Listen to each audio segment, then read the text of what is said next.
नमस्कार मित्रांनो, सुस्वागतम मुरंबा मालिकेच्या आजच्या भागामध्ये. जेव्हा आता वकील साहेब आणि नोटरीवाले यांच्यासमोर सगळं काही खरं येतं, कारण ते जे काही ब्लड शॅम्पल्स आहे तर त्यामध्ये जे कळतं की माही आता ही कोणतेही ड्रग्स करत नाही. त्यामुळे आता मात्र देविका आणि नीलला धक्का बसतो. तर देविका आता त्या वकील साहेबांना म्हणते की 1 मिनिट, म्हणजे तुम्ही आमच्यावर काही संशय घेतात का? तेव्हा आता वकील साहेब म्हणतात की हे बघा मॅडम, हो आम्ही तुमच्यावर संशय नाही घेत, परंतु ह्या रिपोर्ट्सवरून असं कळतं की तिने कोणतीही नशा नाही केलेली, त्यामुळे आता मात्र आम्ही तुम्हाला काही मदत नाही करू शकत.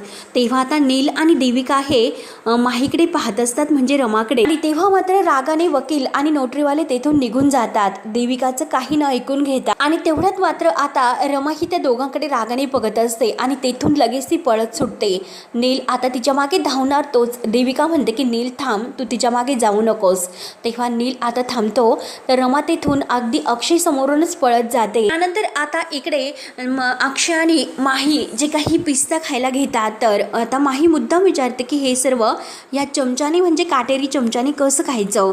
तेव्हा आता अक्षय तिला सांगत असतो की कसे खायचे, आणि हे बघ मी तुला मागच्याच वेळेस शिकवले होते, अगदी सेम तसेच आहे आणि तसेच खायचे, त्यामुळे तू अगदी तसेच खा. आणि अक्षय तिला खाऊन दाखवतो की कसं खायचं ते. माही मात्र मुद्दाम हे सर्व नाटक करत असते. तेव्हा आता अगदी माही तसंच करते, तर अक्षय तिला म्हणतो की हे बघ, हे काही ठिकाणी कुठल्याही ठिकाणी अगदी कम्फर्टेबल हे असलंच पाहिजे, म्हणजे तू एखाद्या ठिकाणी कसं कम्फर्टेबली वागते, तर अशा ठिकाणी आल्यानंतर अगदी कम्फर्टेबली वागली पाहिजे, हा माझा प्रयत्न आहे. त्यावर आता माही हसते आणि परत ती अक्षयला विचारते की हे काय आहे, ही सूप आहे का? तर अक्षय म्हणतो की हो. तेव्हा आता माही म्हणते की मी तुम्हाला भरू का? तर अक्षय म्हणतो की का नाही. तेव्हा आता माही अक्षयला भरायला जाते, परंतु सूप मात्र गरम असतं आणि ते थोडंसं धक्का लागल्यामुळे अक्षयच्या हातावर सांडते.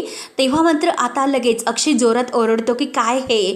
तेव्हा आता माही म्हणते की सॉरी, आणि दरवेळेस जेव्हा मी तुम्हाला भरवायला जाते तेव्हा कसं असं होत असेल की तुम्हाला चटका बसतो आणि परत सॉरी करत असते. तेव्हा अक्षय म्हणतो की थांब 1 मिनिट, मी नळाखाली हात धरून येतो. तेव्हा मात्र आता लगेच माही खूप चिडते आणि सगळी डेट तू स्पॉइल केली असं स्वतःला म्हणते. त्यानंतर आता इकडे रमा खूप पळतच येत असते, परंतु पायरीवरून उतरताना मात्र तिचा पाय आता जोरात लचकतो आणि ती खाली म्हणजे पडते. तेव्हा रमाला खूप त्रास होत असतो आणि ती आई ग असं करत असते. त्यानंतर आता इकडे देविका नीलला विचारते की तू तिच्या जेवणामध्ये नक्की औषध मिसळलं होतं का? तेव्हा नील म्हणतो की हे बघ, औषध मी टाकलं होतं, परंतु त्याचा परिणाम कसा झाला हे मला नाही माहिती. तेव्हा आता देविका पूर्णपणे वैतागलेली असते की खरंच आता मी खूप असं डोक्यात गेले, सगळा प्लॅन ही ना स्पॉइल केला. मला तर ही मुलगी खरंच किती मूर्ख वाटली होती, परंतु याचा अर्थ असा होतो की हीच आपल्याला मूर्खात काढत होती. तेव्हा आता नील म्हणतो की गेल्या काही दिवसापासून ती आपल्यासोबत नाटक करत होती, तर त्यामुळे बघतोस तिला. तर देविका म्हणते की चल आता तिला पकडूयात. त्यानंतर आता ते दोघेही तिकडे यायला निघतात, परंतु इकडे माही ज्या ठिकाणी बसलेली असते तिच्या पायाला खूप ठेच लागलेली असते, तिला त्याचा त्रास होत असतो. तेव्हा तिचा चेहरा मात्र तिकडे वळलेला असतो आणि ती जोरात आई ग असे ओरडून रडत असते. तेवढ्यात अक्षय तेथून हात धुवून जातच असतो, परंतु आता मात्र त्याचं लक्ष रमाकडे जाते आणि तो म्हणतो की हॅलो. तो तिच्या मागे असतो आणि आता तिचा अवतार पूर्णपणे, आता तिचा लुक चेंज झालेला असतो, त्यामुळे अक्षयला मात्र ती काही ओळखत नाही.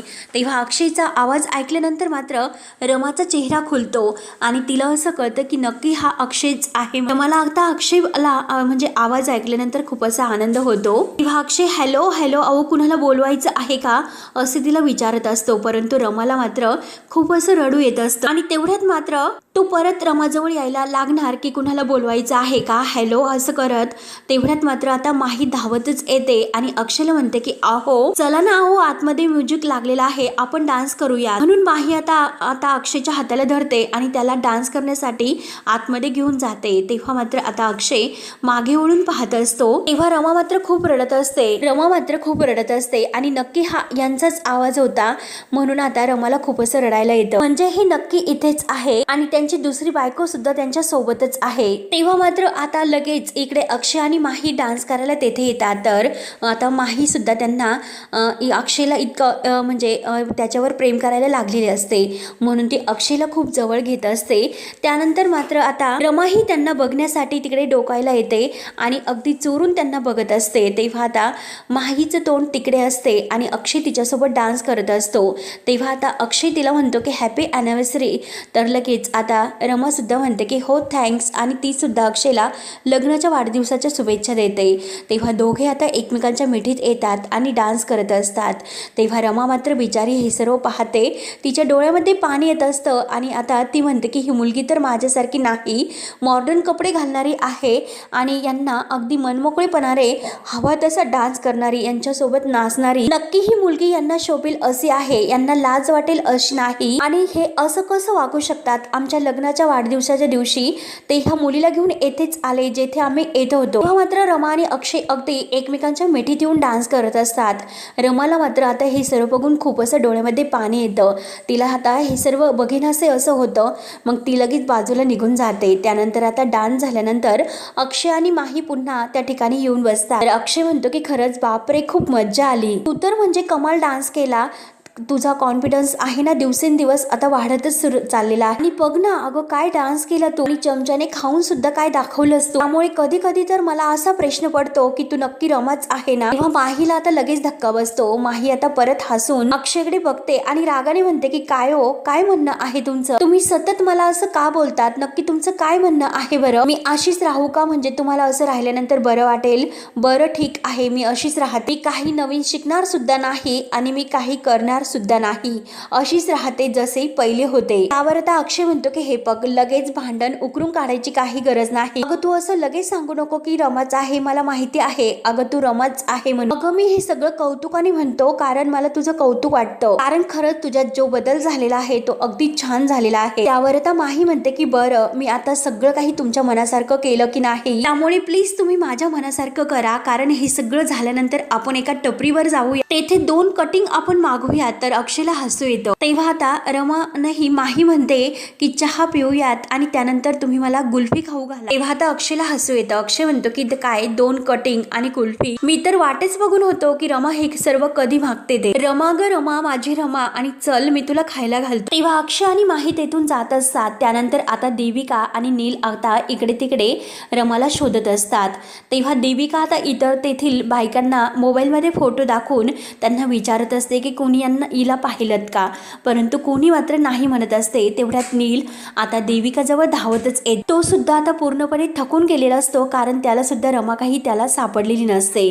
तेव्हा देविका आता नीलला म्हणते, अरे नील तुला कळते का किती मोठा प्रॉब्लेम झालेला आहे, आपला पूर्ण प्लॅन फसलेला आहे, सगळं काही जी आपल्यासोबत करत होती ते सगळं एक नाटक होतं. अरे तिने ते औषध घेतलंच नव्हतं, तिला जे काही खरं आहे आपल्याबद्दल सर्व काही कळलेलं आहे. त्यावर आता नील म्हणतो की नाही देविका, तिला खरं काय आहे आपल्या प्लॅन बद्दल तिला काही कळलेले नाही, तिला फक्त इतकंच वाटतं की ती आपल्यासोबत सेफ नाही म्हणून ती आपल्यापासून अशी पळत असते. तर देविका म्हणते की ती पळून पळून कुठे जाणार, ती अक्षयकडे जाणार आणि तेथे गेल्यानंतर मात्र तेथे तिला समोर कोण दिसेल, तिच्यासारखी दिसणारी ती माही. आणि अक्षयने मात्र रमाला बघितल्यानंतर तो नक्की रमाला ओळखणार. त्यावर आता नील म्हणतो की नाही देविका, ती अशा वेळी कुठे जाईन हे मला पूर्णपणे ठाऊक आहे, त्यामुळे तू काही टेन्शन घेऊ नकोस, आज रात्रीपर्यंत मी तिला तुझ्याकडे घेऊन येतो. त्यानंतर आता देविका हो म्हणते. तर नील तेथून रमाला शोधायला निघून येतो. त्यानंतर आता रमा एका रोडने तेथून येत असते, विचार करत असते की काय हे माझ्या आयुष्यात सुरू आहे, काय अवस्था करून ठेवली माझी. असं का असतं की स्त्रीचं आयुष्य हे नेहमी नवऱ्याभोवती गुंफलेलं असतं, कारण माझ्या आयुष्यात तर आता तसं काही राहिलेलंच नाही. त्यामुळे मी आत्ता जाते आणि त्याचा सगळ्यांचा जाब मी यांना विचारते.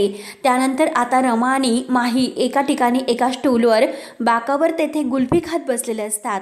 माही म्हणते की खरंच मला ही कुल्फी खूप आवडते. त्यावर आता अक्षय म्हणतो की हो मला माहिती आहे तुला आवडते, म्हणून मला सुद्धा खावी लागते. तेव्हा आता माही अक्षयकडे रागाने बघते. तर अक्षय म्हणतो की अगं मला तू आवडते, मग तुला जे काही आवडते ते सगळं काही मला आवडतं असं मला म्हणायचं होतं. तेव्हा आता अक्षय तिला म्हणतो की काय पुढचा भेद काय आता. आणि तेवढ्यात मात्र एक फुगेवाला समोरून जात असतो. तर लगेच माही म्हणते मला फुगे हवे आहेत, कारण मला फुगे सुद्धा खूप आवडतात. तेव्हा अक्षय म्हणतो की काय फुगे, आणि तुला फुगे कशाला आवडतात. तर आता माही म्हणते की हे घ्या, म्हणजे कुल्फी लगेच ती अक्षयच्या हातात देते आणि लगेच त्या फुगेवाल्याच्या मागे जा, माझी कुल्फी खाऊ नका असं म्हणते. त्यानंतर आता तो फुगेवाला रमाजवळच येऊन थांबलेला असतो आणि माही तिकडे येत असते. तर इकडे रमा त्या फुगेवाल्या जवळ असते आणि आता ती पूर्णपणे चालून चालून दमलेली असते. आता पाय सुद्धा खूप थकून गेले, तरी सुद्धा मनातील विचार काही शांत होत नाही. जोपर्यंत माझा श्वास सुरू आहे तोपर्यंत हे सगळं नाही थांबणार, म्हणून तिला तो समोर फुगेवाला दिसतो. तेव्हा मात्र आता रमा त्या फुगेकडे बघून तिला मागचे सगळे काही क्षण आठवतात, डोळे भरून येतात. त्यानंतर आता इकडे माही त्या दुसऱ्या फुगेवाल्याकडून खूप काही फुगे घेऊन येते आणि अक्षयला म्हणते की हे बघा फुगे. तर अक्षय म्हणतो की अरे बापरे. तेव्हा ती अक्षयच्या हातामध्ये ते फुगे देते आणि त्याच्या हातातील कुल्फी घेऊन ती परत खायला सुरुवात करते. त्यावर आता अक्षय तिला विचारतो की काय ग, मी का फुगे धरू. तेव्हा आता माही कुल्फी खात म्हणते की कारण मला ते फुगे आवडतात म्हणून. तेव्हा अक्षय हातामध्ये फुगे धरतो आणि तो सुद्धा त्याची कुल्फी खात असतो. त्यानंतर मात्र आता इकडे रमा सुद्धा ते फुगे विकत घेते आणि त्या फुग्याकडे बघत म्हणते की खरंच मला तुमचा खूप असा राग आलेला आहे. माझा मिरचीचा ठेचा असा कसा निघालात. एक बाई तिचं सर्वस्व जेव्हा नवऱ्याला अर्पण करते तेव्हा तिच्या मनामध्ये काय काय स्वप्न असतं. तुम्हाला तर असं वाटलं होतं की मी कायमचं गेलं आणि तरी सुद्धा मी तुमच्या जागी जर असते कधीच असं दुसऱ्या पुरुषाची आणि मी विचार सुद्धा मनामध्ये केला नसता. मला हा विचार सुद्धा मनामध्ये नाही येत आणि मी बोलू सुद्धा शकत नाही दुसऱ्या पुरुषाचा विचार करायचा. खरं तर मला तुमचा खरंच इतका राग आलेला आहे की तुमच्याशी येऊन इतकं भांडावंसं वाटतं, पण काय करू कारण माझं प्रेम तुमच्यावर आहे, त्यामुळे तुमचं मन मला दुखावंसं नाही वाटत. मग काय करू, मला हा जो राग आलेला आहे तो राग मी कसा शांत करू. तेव्हा मात्र आता रमाला मात्र मागचे अक्षय आणि तिच्या सोबतचे सर्व काही क्षण आठवतात, जेव्हा फुगे त्यांच्या हातामध्ये असतात आणि रमा अक्षयला म्हणत असते की हे बघा, जेव्हा जेव्हा आपल्याला खूप राग येईल तेव्हा एक एक फुगा हातामध्ये घेऊन ती गोष्ट एकदम आपल्याला ठळक अशी आठवायची आणि एक एक फुगा मात्र हवेमध्ये सोडून द्यायचा, म्हणजे आपल्या मनातील रागाची भावना निघून जाईल आणि आपल्याला हलकं वाटेल. आणि मी तुम्हाला आता हे सर्व काही आता ती आठवून मनात म्हणते की खरंच मीच तुम्हाला हे सर्व सांगितले होते की एक एक फुग्याबरोबर राग मनातील सोडून द्यायचा, परंतु आता मात्र मी तसं नाही करू शकत. मला तुमच्याविषयी जो राग आलेला आहे तो मी फुग्याबरोबर नाही सोडून देऊ शकत. मला आता इतकी शांतता नाही मिळणार. तेव्हा आता तिला परत ते क्षण आठवते की अक्षय म्हणलेला असतो की हे खरंच किती वेगळं आहे आणि तुला काय वाटतं की या फुग्याबरोबर आपल्या मनातील ट्रेस निघून जाईल. तेव्हा आता रमा त्याला म्हटलेली असते की अरे करून तर बघ. तेव्हा मात्र आता रमाने त्याला विचारलेलं असतं की अरे तुला राग कशाचा येतो. तेव्हा आता अक्षय रागाने म्हणलेला असतो आदळ आपट करून घर डिस्टर्ब करणाऱ्या लोकांचा मला खूप राग येतो. तेव्हा आता अक्षयने तसं केल्यानंतर आता तो फुगा जेव्हा तो आकाशात सोडतो तेव्हा त्याला खरंच खूप छान वाटत असतं, म्हणून त्यावेळेस त्या सगळे क्षण आता रमाच्या डोळ्यासमोर येतात. म्हणून ती सुद्धा रागाने एक फुगा तोडते आणि तो फुगा हवेमध्ये आकाशात सोडून देते. त्यानंतर आता इकडे अक्षयच्या हातामध्ये ते सगळे काही फुगे असतात, तर माही त्याच्या हातातील फुगे घेते आणि फुग्यांबरोबर काय करायचं आहे हे तुम्हाला माहिती नाही का असे विचारते. तर अक्षय म्हणतो की अगं तुम्हाला शिकवलेलं आहे. तेव्हा मात्र काही रमा इकडे फुगे आकाशात सोडून देत असते ते फुगे आता अक्षय आणि माही समोर येतात. तर लगेच अक्षय माहीला ते फुगे दाखवतो की हे बघ अगं रमा ते फुगे बघ ना, अगं कुणाला तरी नक्की कुणाचा तरी राग आलेला आहे. म्हणून अक्षयला मात्र खूप असं हसायला येत असतं, परंतु माहीलाही काही कळत नाही. माही विचारते की काय संबंध आहे रागाचा आणि फुग्यांचा. राग आल्यावर फुगे सोडतात का. आता जेव्हा ती असं विचारते तर अक्षय संशयाने तिच्याकडे बघत असते. तेव्हा अक्षय म्हणतो की काय ग तू असं का विचारते. अगं ही आयडिया तर तुझीच आहे. आपल्याला जर एखाद्याचा खूप राग आला तर तो फुगा आपण त्या फुग्याबरोबर राग बोलायचा आणि त्याला हवेत सोडून द्यायचा, त्यामुळे आपलं मन हलकं होतं हे तू सांगत होती ना. मग नक्की तू रमाच आहे ना. तर आता माही लगेच कावरी बावरी होते. त्यानंतर आता रमाने शेवटचा फुगा हातामध्ये धरलेला असतो आणि तो सुद्धा आता राग बोलून ती हवेमध्ये सोडून देते. तेव्हा ती रागाने आता तेथून उठून बाजूला निघून जाते. त्यानंतर आता इकडे माही अक्षयला म्हणते विचारलंस ना तुम्ही पुन्हा मला मी रमा आहेस का. दिवसातून असं किती वेळेस तुम्ही मला विचारत राहणार. अहो मी तुमची मज्जा करत होते, मी बघत होते की तुमच्या लक्षात आहे का, म्हणून मुद्दाम ती आता अक्षयचं बोलणं सावरून घेते. तेव्हा अक्षयला मात्र खूप असं हसायला येत असतं. तेव्हा आता माही म्हणते की नाही ना करायची मज्जा, बरं ठीक आहे मी नाही करत. तेव्हा अक्षय एकटक तिच्याकडे बघत असतो आणि छान असे गप्पा ते एकमेकांबरोबर मारतात. त्यानंतर आता रमा इकडे रोडने येत असते आणि रमाला मात्र आता जेव्हा ती मुकादमांच्या घरी गेली होती नीलने तिला तोंड दाबून बाजूला नेलं होतं आणि तेव्हा रमा आणि अक्षय हे पूजा करत असतात आणि गुरुजींनी जे काही सांगितलेलं आहे की आता जोडीने पूजा पूर्ण झाली आणि जोडीने सगळ्यांचा आशीर्वाद घ्या. आणि जेव्हा आता रमाने घरी फोन केलेला असतो अक्षयच्या मोबाईलवर तेव्हा मात्र माहीने फोन घेतलेला असतो आणि मी रमा अक्षय मुकादम आहे, त्यामुळे तुम्ही माझ्या नवऱ्याला असा फोन केलेला मला नाही चालणार असे ती मुद्दाम आता जे काही आहे तर तिकडे आता माही हे तिकडे दुसऱ्याशी बोललेले असते, परंतु तिला माहिती नाही की रमाचा असेल आणि इकडे रमाचा वेगळाच गैरसमज होतो. तिला आता ही सर्व काही क्षण अगदी डोळ्यासमोर येत असतात. तेव्हा अक्षय आणि माही एकमेकांसोबत डान्स करत असतात. हे रमाने बघितलेलं असतं, ते सुद्धा तिच्या डोळ्यासमोर येतं आणि डोळ्यातून खळखळ असं पाणी वाहत असतं. तेव्हा मात्र आता रमा या सगळ्याचा विचार करून मनात विचार करते की जर अक्षयला कळलं की मी जिवंत आहे तर त्यांचं आयुष्य खराब होईल, शिवाय माझ्यामुळे त्या मुलीचं सुद्धा आयुष्य खराब होईल. मी तिकडे कशासाठी जाऊ, तिकडे जाऊन करू तरी काय, तेथे जाऊन मी करू तरी काय, तेथे जाऊन मी माझ्या प्रेमाचा केलेला हिशोब मागू का. मी ज्याचा म्हणजे स्वतःपेक्षा जास्त विचार केला, आपल्या स्वतःला झोकून देऊन त्याच्यावर इतकं जास्त प्रेम केलं, तो मात्र मला आता विसरलेला आहे. त्यामुळे आता मात्र सगळं काही संपलेलं आहे. रमा आणि अक्षय कायमचे वेगळे झाले. रमा अक्षय ही गाठ कायमची सुटली. आता नक्की मी आता काय करू आणि हे मनातील कुणाशी बोलू आता हे सगळं काही, आणि नक्की मी कुणाशी बोलू शकते, माझ्याकडे तर बोलण्यासाठी कोणीच नाही. एखादा मित्र किंवा मैत्रीण असते जिच्याशी मी बोलू शकते, मनातील सगळं काही सांगू शकते. म्हणून आता ती पुन्हा साईच्या घरी येण्याचं ठरवते, कारण साईच एक असा मित्र आहे की तोच मला आता यातून मदत करू शकतो. तेव्हा आता रमा ही इकडे परत साईच्या घरी येते आणि दरवाजा वाजवते.